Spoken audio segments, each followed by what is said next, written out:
সে আমি আমার শেষ নিঃশ্বাস পর্যন্ত তোমার জন্য লড়েছিলাম। কোবরা মুখ,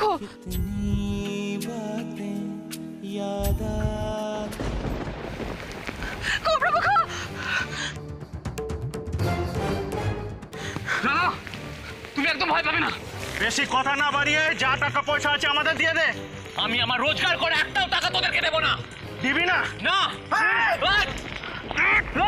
কোবরা মুখ, কোবরা মুখ, কেউ বাঁচান, কেউ বাঁচান, আমার কোবরা মুখকে গুন্ডারা মারছে।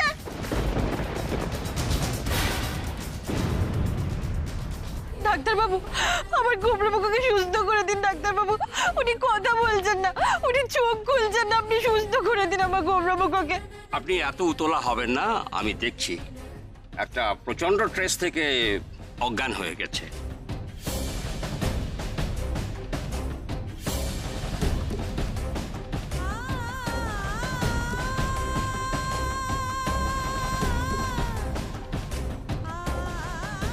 তাকান কোবরা মুখ, একবার তাকান, আর কিচ্ছু না, শুধু শুধু একবার হেইও বলুন, তাহলেই হবে।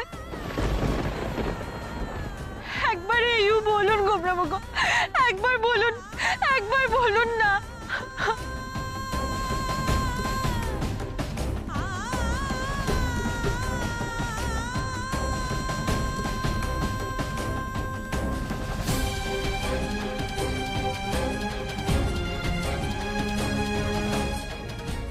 রাধা, কোবরা মুখ,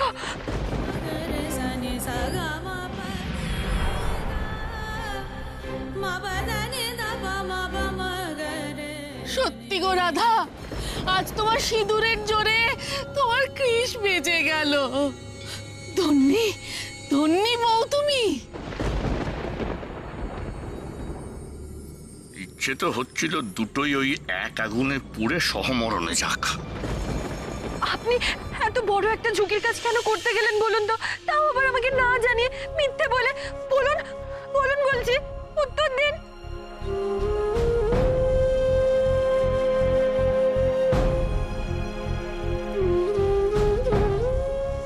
আমার যে আর কিছু করার ছিল না রাধা। আমার টাকা পয়সা শাড়ি সব চুরি হয়ে গেছিল, আর আজ দুলাল আঙ্কেলের শর্ত পূরণ করার শেষ দিন। আর যদি আমার রোজগার করা 10,000 টাকা দুলাল আঙ্কেলের হাতে না তুলে দিই, তাহলে আমি তোমাকে কলকাতা ফেরত নিয়ে যেতে পারবো না রাধা। না পারলে নিয়ে যেতেন না, তা বলে আপনি নিজের প্রাণের তোয়াক্কা না করে এভাবে আগুনে ঝাঁপ দিলেন। আপনার যদি কিছু হয়ে যেত? তুমি তো ছিলে, তুমি আমার কিচ্ছু হতে দিতে না, আমি জানি। আর যদি আমার কিছু হয়েও যেত, আমার কোনো আফসোস থাকতো না রাধা। আমার কাছে এই সান্ত্বনাটুকু থাকতো যে আমি আমার শেষ নিঃশ্বাস পর্যন্ত তোমার জন্য লড়েছিলাম। কোবরা মুখ, याद आती है तस्वीरें सी बन जाती है, मैं कैसे इन्हें भूलूं, दिल को क्या समझाऊं। আজ আপনি যা করেছেন, তারপরে আমার আর চুপ করে থাকলে চলবে না। ডাক্তারবাবু, ওনাকে হাসপাতালে নিয়ে যেতে হবে তো? না না রাধা, ওসবের দরকার নেই। আমার এখন হসপিটালে যাওয়ার সময় নেই, আমাকে দুলাল আঙ্কেলের কাছে যেতে হবে। কোবরা মুখ, আপনার জীবনটা আগে নাকি? জীবনের জন্য, আমার বেঁচে থাকার জন্য, আমার নিঃশ্বাস নেওয়ার জন্য আমার আগে দুলাল আঙ্কেলের কাছে যাওয়া দরকার রাধা।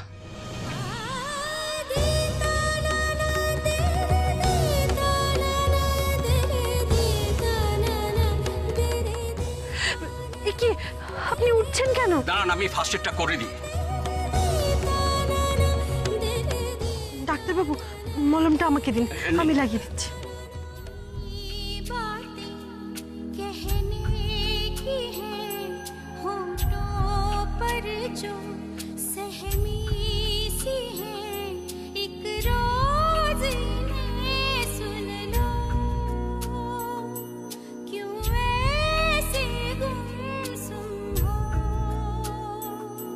क्यों पूरी हो न पाई दास्तां,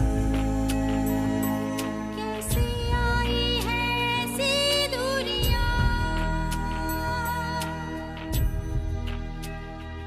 স্যার এ তো একবারে রাধাকৃষ্ণ জুটি দেখছি। সত্যি কাল সারা রাত থেকে ম্যাডাম এত আপনার নাম শুনেছি যে কি বলবো। সত্যি এতদিন সিনেমা করছি, কিন্তু এরকম বাস্তব আর সিনেমা মিলেমিশে একাকার হয়ে যাবে এ ভাবতেই পারিনি। স্বামী বউয়ের জন্য আগুনের ওপর ঝাঁপ দিল, ভাবা যায়? I am proud of you young man, I am proud of you. Sir পরের সিনেমার স্টোরিটা তাহলে পেয়ে গেলেন তো? শুধু স্টোরি কি, হিরোও পেয়ে গেলাম। কি ক্রেস, আমার পরের সিনেমা হিরো হবে তো? হিরো হবে কি, ও তো মানে যাকে বলে রিয়েল লাইফ হিরো। কি উনি হলেন কলকাতার এসপি শপিং মলের মালিক কৃষ্ণরাজ ব্যানার্জি।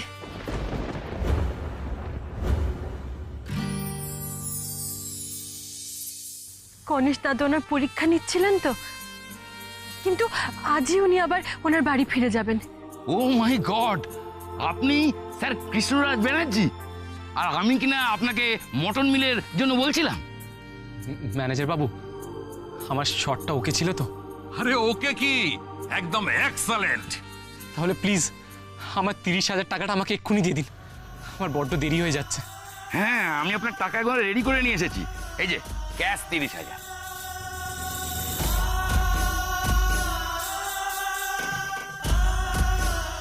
রাধা, আমি পেরেছি রাধা। হে নাও 10,000 টাকা, এইটা তুমি দুলাল আঙ্কেলের হাতে তুলে দিও। না গোমরা মুখ, আমি নয়, এই টাকাটা আপনি নিজে হাতে বাবার হাতে তুলে দেবেন।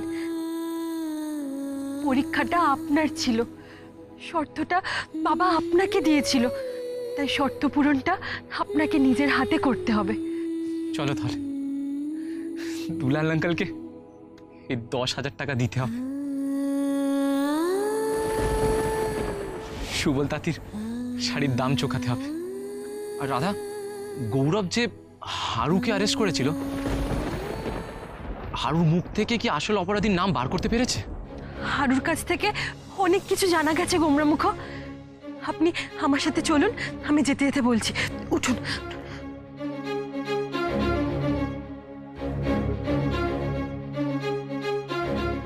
আসুন আসুন আসুন, আপনি আমাদের এত উপকার করেছেন, আপনাকে বাড়ি যাওয়ার ব্যবস্থাটা করে দিই। আসুন।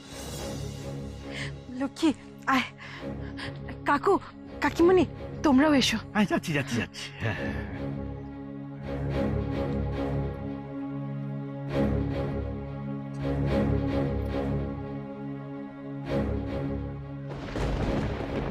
গো, এটা দেখি একেবারে কই মাছের জান। হ্যাঁ, আগুনে ঝলসে যাওয়ার পরেও আবার বেঁচে উঠে আমাদের সমস্ত প্ল্যান একেবারে বানচাল করে দিল। হ্যাঁ, দেখলে হাতে কড় করে 30,000 টাকার নোট, ওই নিয়ে দুলালদার বাড়ির দিকে যাচ্ছে। তাহলে এখন কি হবে? না না না না না, দুলালদার বাড়িতে যেতে দেওয়া যাবে না। দুলালদার বাড়ি পৌঁছানোর আগেই ওকে ওকে আটকাতে হবে, না হলে আমার ওই 15 লাখ টাকা কারচুপির দায়ে জেলে যেতে হবে। রমলা, কি করি? চলো চলো চলো।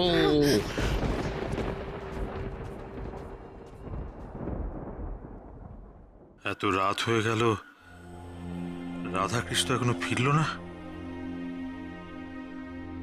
তবে কি কৃষ কথা দিয়ে কথা রাখতে পারলো না?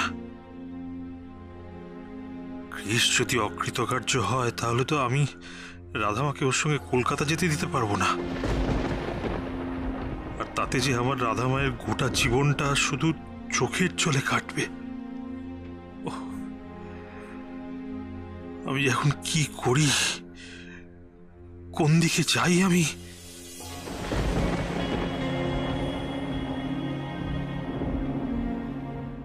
কি গো, কি হবে এখন? হ্যাঁ, নিজে শর্ত দিয়ে নিজেই হানটান করছে। শোনো বাবা, আমি খুব ভালো করে বুঝে গেছি, কৃষ্ণা অত টাকা নিয়ে কোনোদিন আসতেও পারবে না, আর দিদিরও আর কলকাতা যাওয়া হবে না। হবে।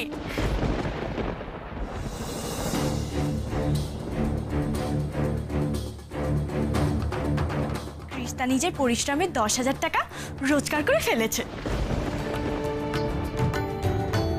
সুবল দাদির ধারের টাকা ফেরত দিয়ে ওরা এক্ষুনি ফিরছে।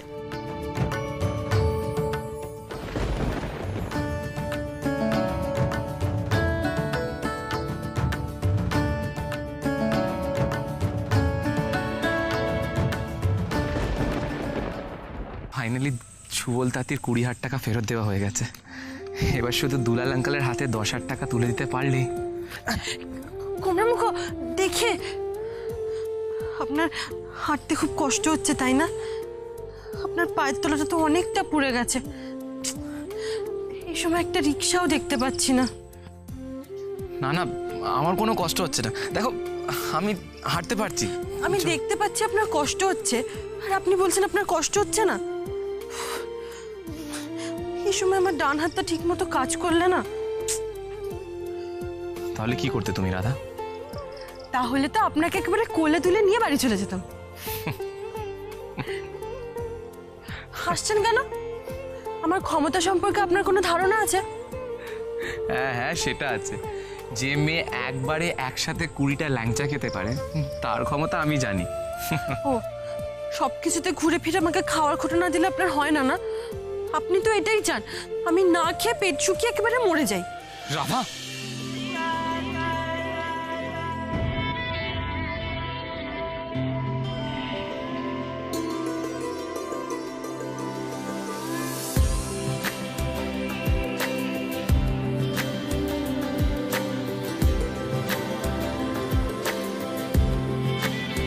चेहरे में तेरे खुद को मैं ढूंढूं, आंखों के दरमिया तू अब है इस तरह, ख्वाबों को भी जगह ना मिले। ये मौसम की बारिश, ये बारिश का पानी, ये पानी की बूंदे तुझे ही तो ढूंढे। ये मिलने की ख्वाहिश, ये ख्वाहिश पुरानी हो पूरी तुझी से मेरी ये कहानी।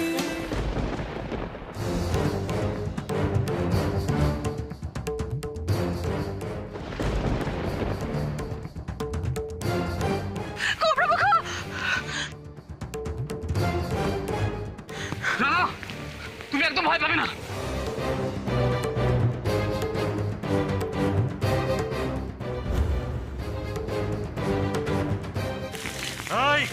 বেশি কথা না বাড়িয়ে যা টাকা পয়সা আছে আমাদের দিয়ে দে।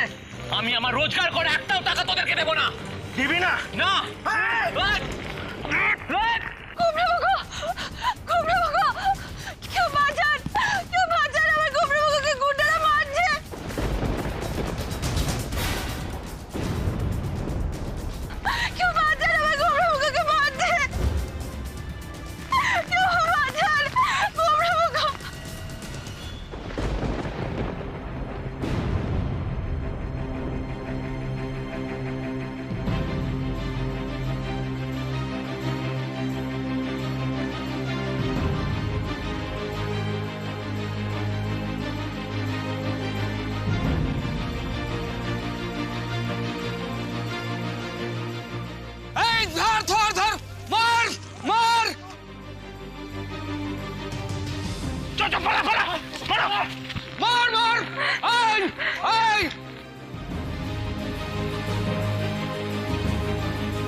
আপনার তো ঠোঁটের গন্ধে রক্ত বেরোচ্ছে।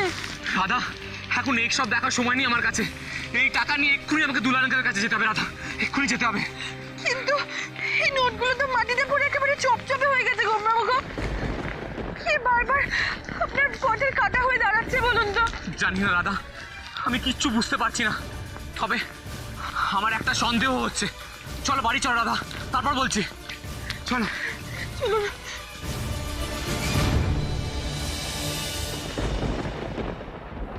কই গো, কই আমার ভাই বোন কোথায় গেল? বাপরে বাপরে বাপ, হ্যাঁ আমার ছেলে যে কি ভালো মতো খেল দেখাল, আমি বিশ্বাসই করতে পারছিলাম না যে আমার ভাইপো কি। দাদা আস্তে আস্তে আস্তে আস্তে, সুখ্যাতি পরে করবেন কোন, আগে তো মানুষটাকে টাকা নিয়ে ফিরতে দিন। কিসের পেছনে যা সন্ধ্যা আমার গায়ে গুন্ডা লাগিয়েছি না, তাতে টাকা কি প্রাণ নিয়ে ফিরতে পারলে হয়। ও দিদি, ফিরে যাবে ফিরে যাবে, বাইরে ভীষণ বৃষ্টি পড়ছে তো সেই জন্য আমাদের আটকে গেছে। হ্যাঁ, আমাকে আটকানোর চেষ্টা করা হয়েছিল,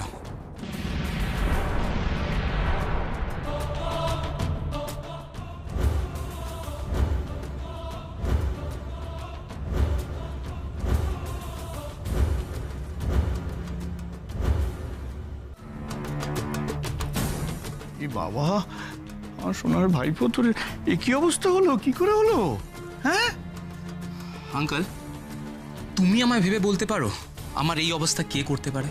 না মানে আমার এই 10,000 টাকা রোজগার করার পথে কে এইভাবে বাধা হয়ে দাঁড়াতে পারে? যারা যারা বারবার আমার শাড়ির গাঁঠরি আর টাকা চুরি করেছিল, তারা একজন বসের কথা বলছিল। বসটাকে তোমার কোনো আন্দাজ আছে? না, তুই কি আমাকে সন্দেহ করছিস? মানে আমাকে তুই দোষারোপ করছিস? হ্যাঁ, না না আঙ্কেল, না একদম নয়। আমি তো শুধু জানতে চাইছিলাম তুমি বিষয়টা তোমার কাঁধে কেন নিচ্ছ? তুমি কি সত্যি সন্দেহ করার মতো কিছু করেছো নাকি? কি বলছিস কি তুই? এটা কি বলছিস ক্রিস? রমলা কি বললো বলো, কি বলছে ও? হ্যাঁ, দেখেছো তো, একবার যদি কপালে কলঙ্কের দাগ লেগে যায় না, ওই চিতায় না ওটা পর্যন্ত এই কলঙ্কের দাগ তোমার এই কপালে থেকে যাবে। ক্রিস, আমি মানছি যে আমি ছোট মাঝে মাঝে কিছু ভুল করেছি, কিন্তু তাই বলে তোর পেছনে আমি গুন্ডা লাগাবো? গুন্ডা এটা হতে পারে? দেখ, অনেক সময় হয় কি, বড় বড় ব্যবসায়ীদের বিরুদ্ধে না অনেকের রাগ থাকে, আক্রোশ থাকে। তোকে তো কলকাতায় পাইনি, তাই হয়তো খুঁজে এইখানে এসে তোর ক্ষতি করতে চেষ্টা করেছে। কিন্তু আমি তো তোর কাকা ক্রিস, হ্যাঁ, আমি তোর পিতৃ তুল্য। কোথায় আমি তোকে প্রোটেক্ট করার চেষ্টা করছি, আর তুই ভাবলি? ঠিক আছে, আমি তোকে প্রমাণ দিচ্ছি। এই দেখ, আমি তোর কাকিমার মাথার দিব্যিকে। আমার মাথা কেন? আমার মাথা কেন? আমাদের মাথা খাও গো ক্রিস, তুমি আমাদের এরকম করে অবিশ্বাস করছো? তোমাকে আমরা এত ভালোবাসি ক্রিস, আমাদের ঈশানের থেকেও তোমাকে আমরা বেশি ভালোবাসি। বেশি। ওই যে তুমি যখন আগুনে ঝাঁপ দিয়েছিলে না, আর তুমি কিছুতেই বেরোচ্ছিলে না, তখন আমাদের কি অবস্থা হয়েছিল জানো? তোমার কাকু আর আমাদের তো হার্ট অ্যাটাক করে যাচ্ছিল। হয়ে গেছে। আগুনে ঝাঁপ দিয়েছিলে তুমি? আগুনে ঝাঁপ দিয়েছিলে মানে? হ্যাঁ বাবা, কুমড়ামুখ শাড়ি বিক্রির সব টাকা কালকে চুরি হয়ে গেছিল। তাই তোমার দেওয়া শর্ত পূরণের জন্য কুমড়ামুখ সিনেমার শুটিংয়ে স্টান্টম্যানের কাজ নিয়ে আগুনে ঝাঁপ দিয়ে 30,000 টাকা রোজগার করেছে। তার মধ্যে 20,000 টাকা তাঁতির ধার মিটিয়ে তোমার 10,000 টাকা নিয়ে এসেছে বাবা। টাকা নিয়ে এসেছে মানে? হ্যাঁ, কতগুলো সোনা আমাকে ওর থেকে টাকা ছিনতাই করতে পারলো না?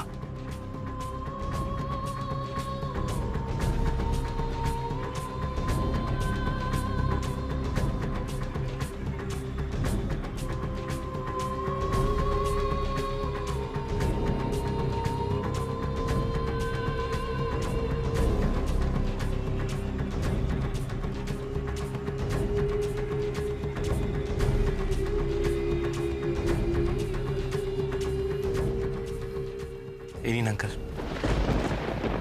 আমি আপনার দেওয়া 100 টাকাকে 7 দিনে 100 গুণ মানে 10,000 টাকা করে নিয়ে এসেছি।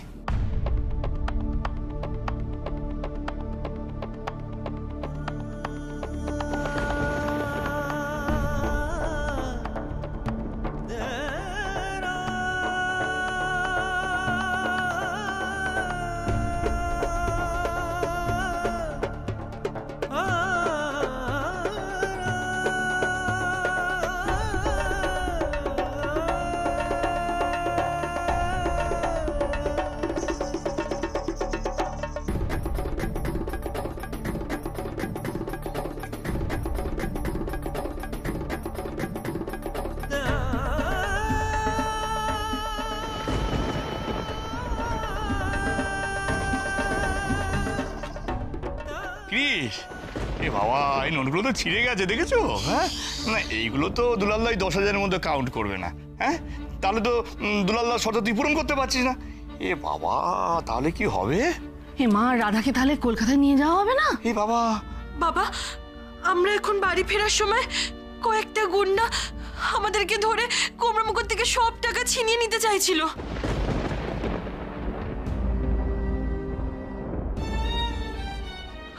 মরামতির সময় টাকাগুলো মাটিতে পড়ে গিয়ে জল কাদা লেগে গেছিল, তাই এখন ছিঁড়ে যাচ্ছে। কিন্তু বাবা, তার মানে তো এটা নয় যে গোমরামুখো সব পরিশ্রম বৃথা।